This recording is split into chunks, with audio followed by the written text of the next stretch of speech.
Welcome to the CW Squad. I'm Hanisi. I'm Izzy. And today we'll be covering some important topics through memes and tea. During tea time, you will see me and Izzy, plus our wonderful friend Autumn on screen. We will also have some fun in the kitchen with our friend Brianna. Before anything else, here is Maddie Vinestar at age 9 performing Irish dance to Irish music St. Patrick's Day.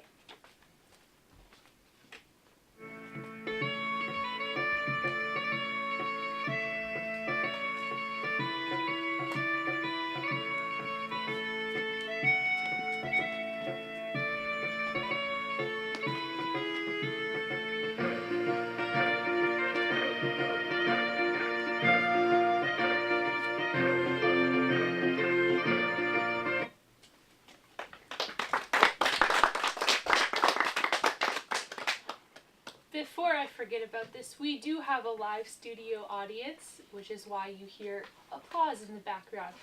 That was such a wonderful performance. Thank you, Maddie, for doing that for us. That was so pleasant. She's such a great dancer.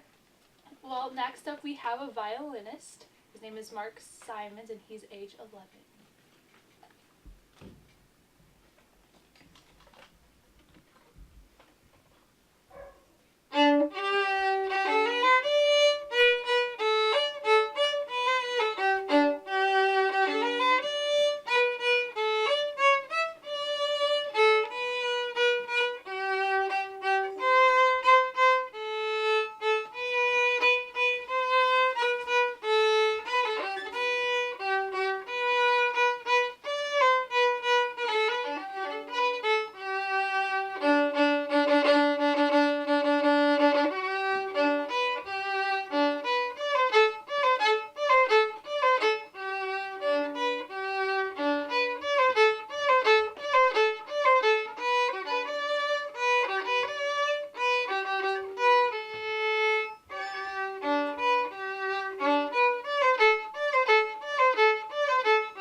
Such a wonderful performance, Mark. We are so glad that you decided to play for us.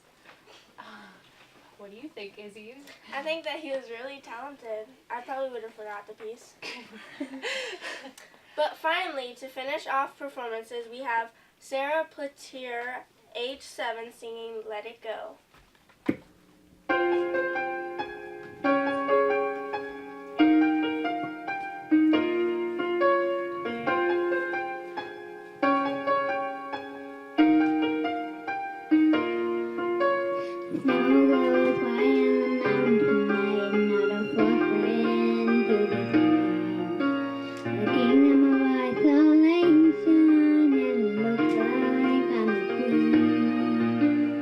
The wind is howling.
wonderful times I've heard that song, that is like the best by far, I have to say. She was so cute and so amazing. It was adorable. Well, now we have memes with Abby and Heather.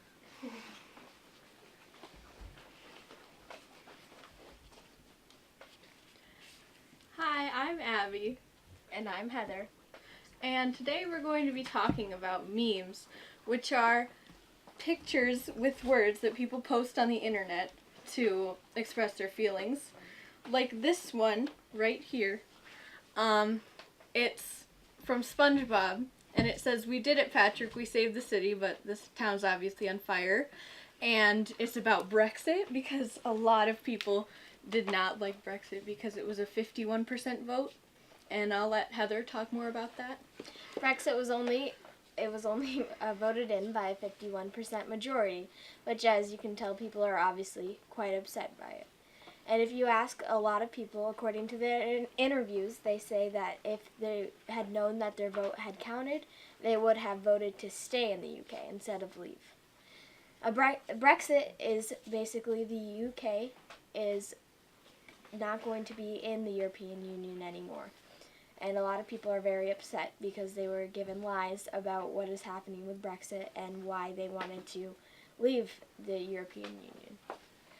And memes are actually quite important for social media because they show what you feel about it. And if we didn't have memes, a lot of people wouldn't be able to express how they feel.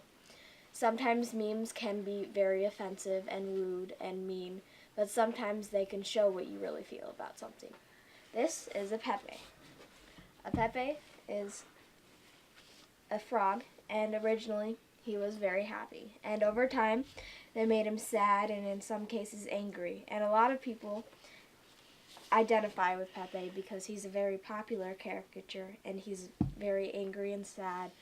And a lot of people identify with that because they feel alone and angry and sad in this world. So a good thing about social media is it shows people that they aren't alone in their feelings and that they do have friends and people who feel the same exact way that they do. And a lot of people on the internet are scared to express their feelings to their friends and their families, but on the internet you can go places anonymously and kind of register with people that have the same feelings as you through things like memes and just talking. So sometimes that's a good thing, and sometimes it can be bad, but memes are a good way to express yourself. Thank you. And after a quick commercial, we're going to go back to Hanisi, Izzy, and Autumn for tea time.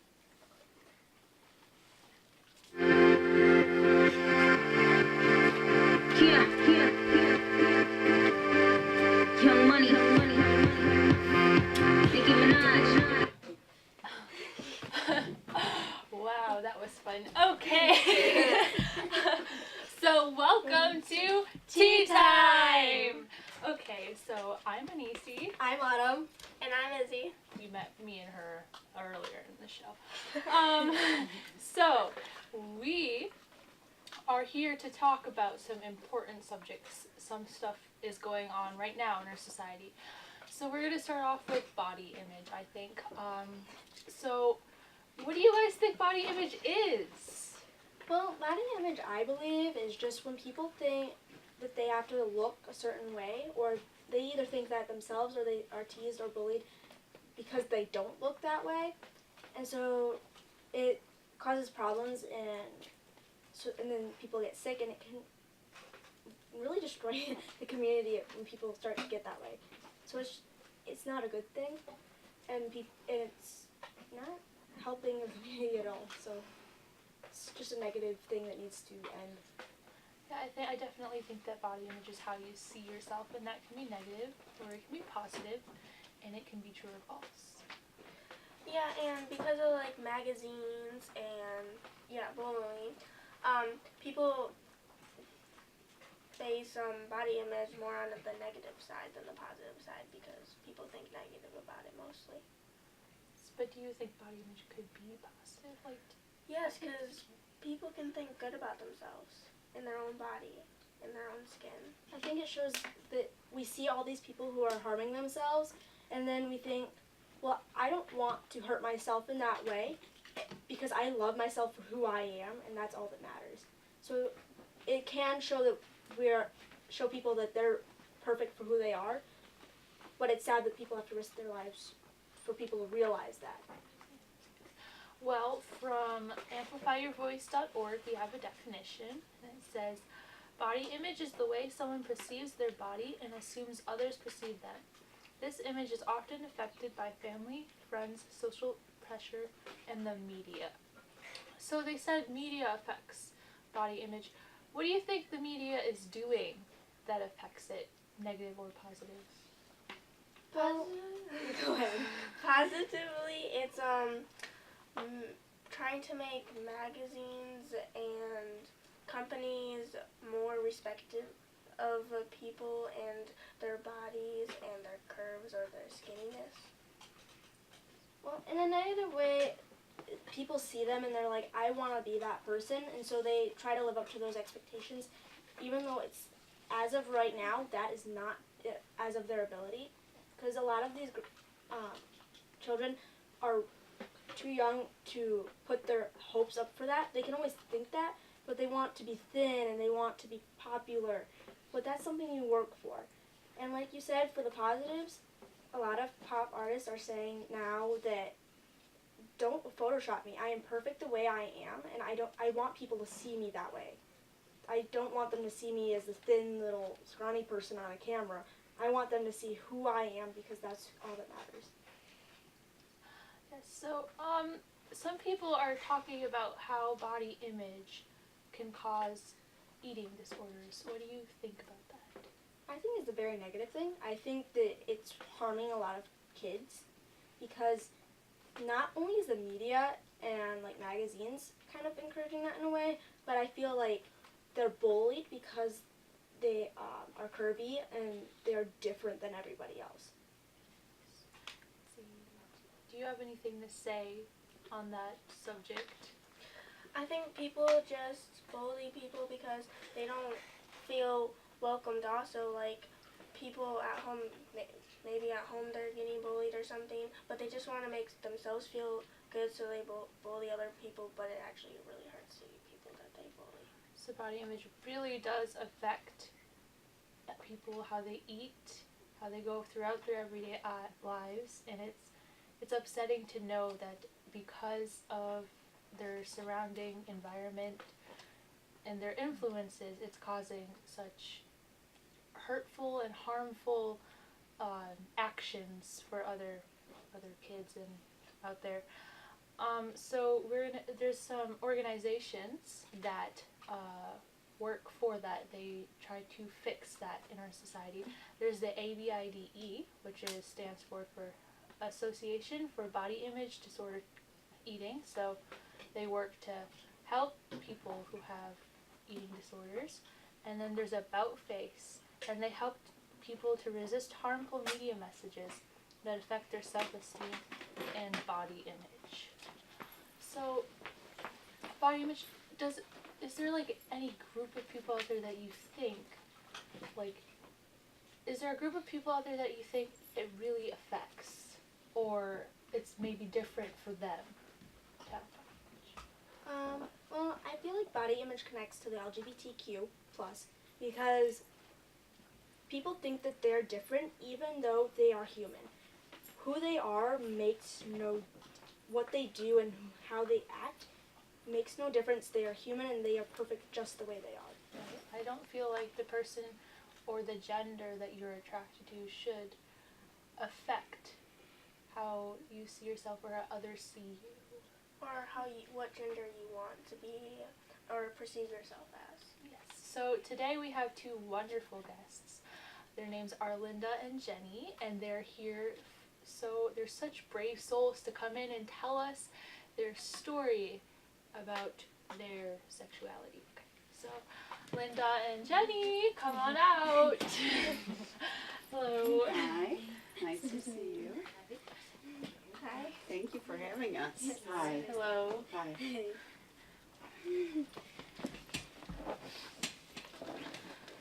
So welcome. We're Thank you. so Thank you. excited that you're here. so happy you could join us, especially last minute. Super last minute. So we're just going to, like, we want to know your life story, like, why, like, we may be a little bit nosy, so, you know, if you don't want to answer a question, it's okay. We want to know, like, first of all, how did you, like, come to realize with yourself that you are attracted to women? For myself, when I was in elementary school, I felt different than other girls my own age. While they were, you know, worried about their boyfriends, and you know, I just didn't fit that mold. And it wasn't till much later in life, well, college, that I really came to terms with my sexuality. How about you, Jenny? For me, it was a little bit different. I grew up, I didn't have any feelings of attraction to women any different than necessarily men or boys. Or I fell in love with a person. I was a young adult when I met Linda, and I fell in love with her as a person, her soul, her personality. It has nothing to do with sex or being attracted to someone that was a woman. I just fell in love with a human being who happened to be a woman. I like your explanation. That was really cool. I like the way you put it. Yeah. So, how did you come out of the closet, like they say? Like, how did you tell people, family members, friends, how did you tell them that you're attracted to women? Because I know it can be a big thing to some people. Yes, it certainly can. I have kind of a funny story. That when I was in college and I had my first relationship with a woman, she had written me a letter over the summer. And at that particular time, I happened to be on vacation. And come to find out, my mother happened to come across that letter. And when I got home, she asked me about it. Because she could obviously tell that this woman and I were in a relationship. And I assured her she had nothing to worry about. I was involved in a religious organization, and homosexuality was a sin, and so I told her she had nothing to worry about. A couple of years later, I came to her and I said, "Mom, do you remember that letter you read a couple of years ago? And I told you not to worry?" I said, "You can worry now." So, you know, it's just kind of a humorous way to come out to my mom. When I came out to my dad, you know, that was pretty easy. He was very accepting, loving, as was my stepmom. Well, my circumstances were a little bit different. My family was accepting, but I think that there was a little part of the family that thought perhaps this is just a passing phase. You know, this isn't anything that will last. And then it seemed to continue on. So things were a little bumpy here and there with certain members of the family. But once they realized that Linda and I were in love and going to be together and for the rest of our lives, then they became very accepting and no issues. Well, that's great. It's amazing how your family seems to just, it's like, oh, wow, this is how you've decided to be, and it's made you who you are today. Publicly, when you kind of let a few, like, your friends know, and I bet a few people at work probably know, how was that more difficult than letting your family know? For me, that was. In one of my positions, I had a dry erase board outside of my office, and there was hate written on that dry erase board. And it was a very uncomfortable time for me. It was not a safe place to come out. However, time has passed.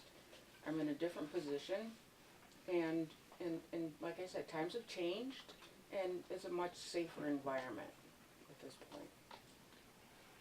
So did you have the same problem, or was it a little bit easier for you? No, I didn't have the same experience.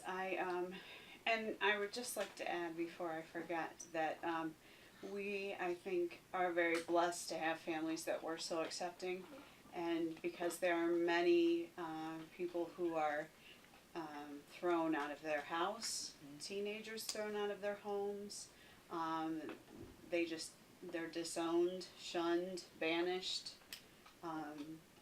So I think that we were very blessed, but I just want to put it out there that it's not always like that. Yeah. For me, again, I just lived my life, and maybe I was being a little bit naive at the time, but I just thought, so what that she's a girl? Doesn't matter. She's who I'm in love with. She's who I want to share the rest of my life with. So I just went to work, and just like anybody else does, and everyone has been very, very accepting. I've had no problems whatsoever. But some of the more recent events, for example, the shooting in Orlando, has kind of opened my eyes a little bit to how much hate there still is, and it's a little bit scary. We were scheduled to attend a Pride event a week later or 2 weeks later. I was afraid because I thought, if that can happen in Orlando, that can happen to us if we're at a Pride event. Do you think, like, if you walk down the street with, like, holding hands, like all couples do you think that the community would be accepting, or have they been? Well, we've done that. We have walked the path around the lake, holding hands, and haven't received any negativity. Nobody, hollering nastiness to us, as we're walking. So that has not been an issue for us. That's awesome. And again, I think we have been blessed because, and to be honest, sometimes when we do hold hands, I'm a little bit afraid that somebody's going to yell something, but it doesn't matter what they yell. This is who we are, and we're no different from them, except for we're not spewing hate out the window. Haters are gonna hate. Right. So how long have you guys been together then? Well, we met 23 years ago. We were both employed by the same organization. So we became friends first, best friends. And so we've known each other, and, feelings developed, and we've officially been together for 11 years. We've been married for 7 years. 7 years. We were married in our church, had a big wedding reception, family, everyone there. Of course, it wasn't legal. We didn't get a marriage certificate back in 2009, but when the Supreme Court ruled last year, we were the first to apply for a marriage license in Wexford County, and also the first to be married, same-sex couple to be married in Wexford County. I scheduled the wedding for 9 a.m. on Monday morning to make sure that that would happen. And Stephanie Barnes married us, so we've legally been married for a little over a year. But we've been in each other's lives for 23 years. Okay, so you said that there was some fear of what other people are going to say. Well, despite that fear, when you publicly show your affection for each other, or when you came out to your family and friends, told them that you guys were getting married and stuff like that, was there like a weight lifted off your chest? Did you feel relief? Oh yes, some relief for me. Not so much because I did not experience the feeling shame of who I was. Again, I just fell in love with a person, but the relief came from not having to sneak around anymore, and hide it. For me, there was that shame base when I was growing up. It was not acceptable to be gay, lesbian, bisexual, and so it took me a long time to come to terms with who I am, and it's been a process. I think our relationship surely has been a part of that process, and I'm in a much better space now than I was years ago. So, personally, I feel that we've only really kind of heard about the LGBTQ plus community the last few years, that it's been a bigger thing, with the government and everything. But hearing your stories, it's been a part of the community for so much longer. But I guess personally, I really didn't even think about it until it was talked about more at schools and on the news, and it was more brought publicly to everyone's attention. So, I mean, it's fascinating to think of how little words can bring up all the difference once people start actually thinking about it and talking about it. So in the future, what are your goals for this community? Like, what do you want to see happen? Do you want, like, children to be educated about this? Like, I think California, Yes. California just passed a law, and they're going to start doing that in the elementary, 3rd grade, I think, is when they're going to start educating about LGBT history. So yes, I would love to see that. I would love all children to be educated. And I just would like to see more acceptance and more, and not just with LGBT, but with everyone in the community. We're all human, whether we identify as gay or straight, whether our skin color is black or white. We're all human, and we should treat each other with respect and accept each other for who we are. It's a very bright idea, and I think that if we really try and we put forth our minds to it, I think we can spread it to the community. Like, few words can change the whole world. Yes. And one of the most important things is for allies. We call them allies that support us to get involved in different LGBT things. We just had a Pride event in Traverse City. A huge parade of people marching. Lots of allies. There were families along the sidewalk watching the parade with children, moms, dads, and they were holding signs in support of us as human beings. And even the Sunday before that, our church had a Pride Sunday celebration, and so the whole service was about the LGBT community and pride. I definitely think it's important for our community to be a little bit more educated about this, so that they understand, rather than just immediately throwing accusations and hateful comments against you. We definitely support you and everybody in the community. Thank you. Thank you. Thank you for being on our show. We had a lot of fun talking to you and getting to know you. Thank you. Thank you for having us. Yes. It was so much fun talking to you. Yeah, we love getting to know you better. It is. Well, I think we're gonna move on, and we are gonna bring back our younger performers for a little interview themselves, and then we're gonna play again. So thank you.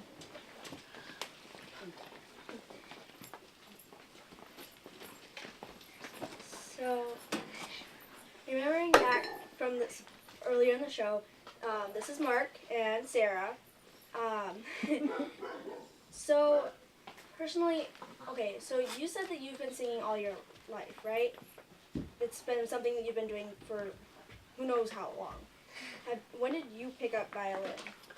I probably picked up violin maybe 3 years ago. Yeah.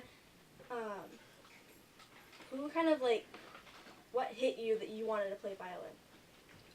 Well, my dad has played the violin for, I don't even know how long. But, and that kind of inspired me to take violin lessons. And he kind of helped me along. And you kind of was a at-home tutor, kind of. Yeah. Make sure you practice. Yep. Because that's what it takes, is lots of practice. Yes. Being just somewhat of a musician myself, it's takes tons of effort and lots of time to put into it. Yes. And you really have to love it also yourself. And you, Sarah, you said that you love to sing. You sing all sorts of songs. Do you sing other Disney songs too then? Or do you just sing whatever's on the radio? I sing whatever I want to sing. Pew, pew, pew, pew. So almost anything that you hear, you're going to sing. Nah, everything I want to sing, I'll sing. Even songs I make up. Even songs you make up. Have you made up a lot of songs? Only like 3 or 2 That's more than I've made. or 4. I don't make up songs very often. I'm not very good at it. Something in my eye. But, so is this something that you both want to continue, violin and singing? Is this something you want to continue and do for a long time? I'm gonna try to be a famous singer That's an amazing goal. in New York. That would be even better, but then again, you do have to move. So, you gotta have the money for that too. So, and do you plan on continuing violin? Yes. It's an instrument that I think is really fun to play. And I would like to play it for, As long as you can. yeah. Do you have any big plans for it, or is it just gonna be an extra hobby that you have? Kind of just an extra hobby. But Yeah. I dance. Oh, you also dance? Yeah, I sing wall dancing mostly. Oh, you sing wall dancing. See, I'm a dancer myself, so to me, I wouldn't have the air to sing while dancing. It's very tiring.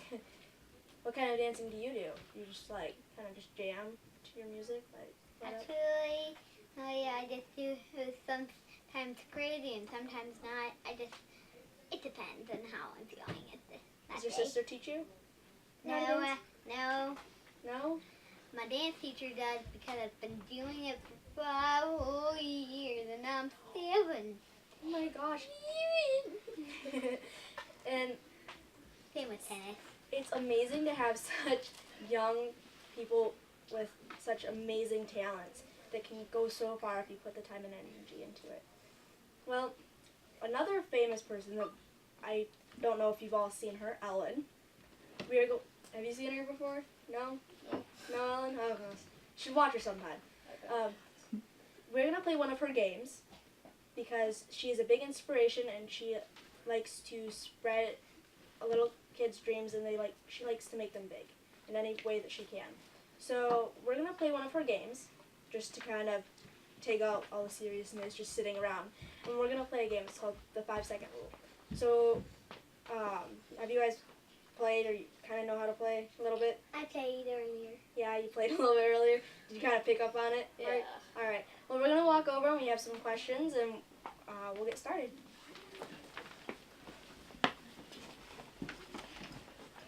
All right, so I'm going to ask one of you a question. We're going to go back and forth. So who wants to start? You want to start, Sarah? All right, so you're going to name off 3 things and we're gonna give us a little bit of extra time, just kind of wiggle it in. And then you ring the bell. And you gotta ring the bell. So we'll just give you a few extra seconds than the 5 seconds, making it our own. So, Sarah, you said you wanted to start? All right, our timer's ready. All right, so can you name 3 Disney princesses? Belle, Cinderella, Tiana. Perfect. Can you name 3 states? Ohio, Michigan, and New York. You guys are good at this. I would have been like losing points right off the bat. I don't even think we're keeping track of points, but we'll just see who can get through these questions. All right. So can you? Let's see here. Let's get a new one. Can you name 3 characters from SpongeBob? SpongeBob, Patrick, and Squidward. Nice. I had to do the Squidward dance. Can you name 3 things in your refrigerator? Milk, strawberries, and water. Come on, you guys are too good at this. You're not giving me any chance to like play anything hard on you. All right, let's get something slightly harder. 3 animals that start with the letter M. Monkey, manatee, and mouse. I didn't even think of those ones. You're good. I was like thinking to myself, what is she gonna name? All right, 3 types of pop. Pepsi, Mountain Dew, and Coca-Cola. Oh come on, this is crazy. You guys are too smart. All right, I am so in the 3rd grade reading level. I think you're in a higher reading level than I am. All right, can you give me 3 movies produced by Disney? Tiana, Belle, and Ariel. Okay, those are characters from some movies, but that's really close, I guess. No. Well, Beauty and the Beast would have been more specific, and like Princess and the Frog. Is that what you were going for? Yeah, I forgot. Yeah. I know. You're under a lot of pressure. You're under lots of pressure. Yeah. All right. One more to even it up. 3 cities in Michigan. Detroit, McBain, and Cadillac. Nice. Okay, so I believe it is a tie. Yep. And we did not exactly plan any prizes, so you each get a high five. We actually did. Woo! High five! Yeah. All right. So you guys can get some cookies later. Okay. So up next we have Brianna and her delicious no-bake cookies.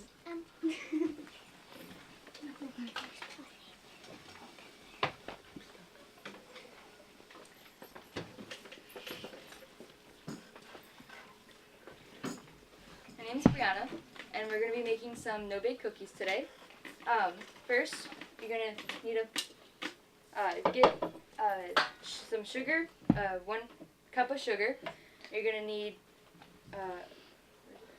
1/8 of a cup of unsweetened cocoa powder, and you're going to need a 1/4 cup of milk and 1/4 cup of butter.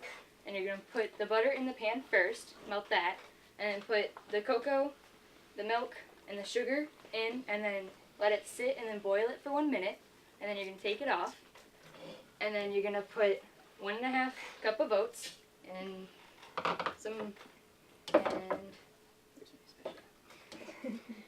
and you're going to take 1/4 cup of peanut butter and put it in a bowl.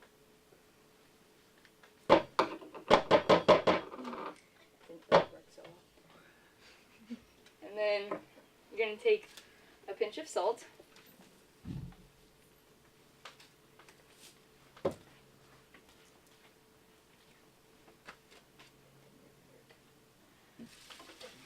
And you're going to take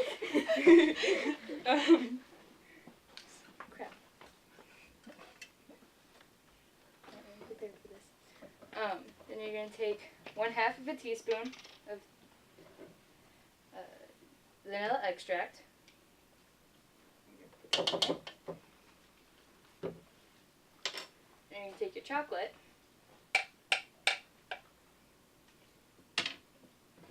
Put that in there.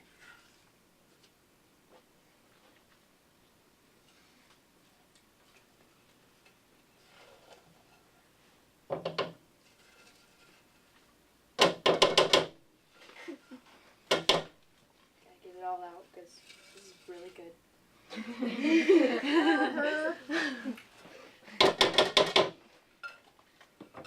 then you're gonna stir it all up.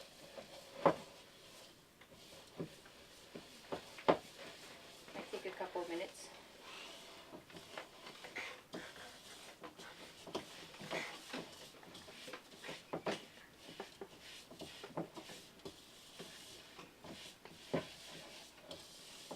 And then before that cools off and becomes a big huge clump, you're gonna take some wax paper, set it out, and then take a spoon.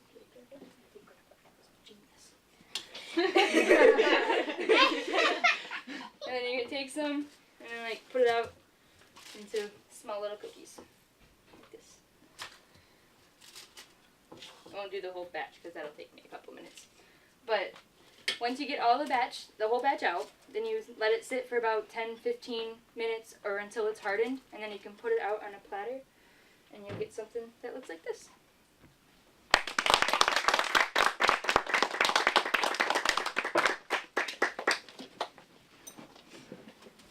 Alright, thank you for tuning in and watching. This is, again, the Creative Writing Squad. We had so much fun putting this together for you, and We want to thank Linda and Jenny for coming on and being interviewed. We want to thank our 3 performers, Madeline, Mike, and we would also like to thank the people behind camera, Mr. Wolf, if you know, he's a teacher. And everyone who helped make this show. Thank you so much. We'd also like to thank a special thank you to Riley's for such Yeah, yeah. camera time. Yeah. thank you.